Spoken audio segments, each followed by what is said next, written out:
Hi friends, AP DSC మీద ఒక video చేస్తే నేను దాంట్లో కామెంట్లలో పచ్చిగా మాట్లాడారండి. సో బాధ ఆందోళనతో మాట్లాడుతున్నారండి.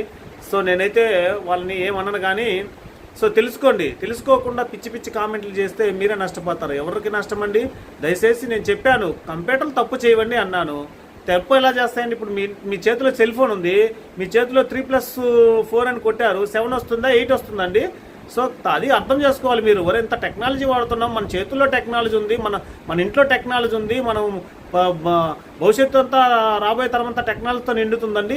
ప్రపంచం ఒకసారి చూసుకుంటే వాళ్ళకి పోస్టులు వస్తాయి. మీరంతా కానీ గుడ్డిగా మీరు మీ ఇష్టానుసారంగా మేము కంప్యూటర్లు తప్పు చేసి ఒకటి పెడితే ఒకటి ఆప్షన్ వచ్చింది, ఏ పెడితే బి వచ్చింది, నేను 10 మార్కులు వచ్చి నాకు 20 మార్కులు వచ్చినట్టే కాదండి. వచ్చిన వాళ్ళందరికీ కంప్యూటర్లు న్యాయం చేసినాయా? అంటే కంప్యూటర్లు ఈ విధంగా స్వార్థం ఆలోచిస్తాయా? ఏమైనా అర్థం ఉండాలండి, కొంచెమన్నా లూజ్ మైండ్ సెట్ వాళ్ళు మాట్లాడితే ఏమైనా. అందుకని కాబట్టి దయచేసి మీరు అర్థం చేసుకోండి.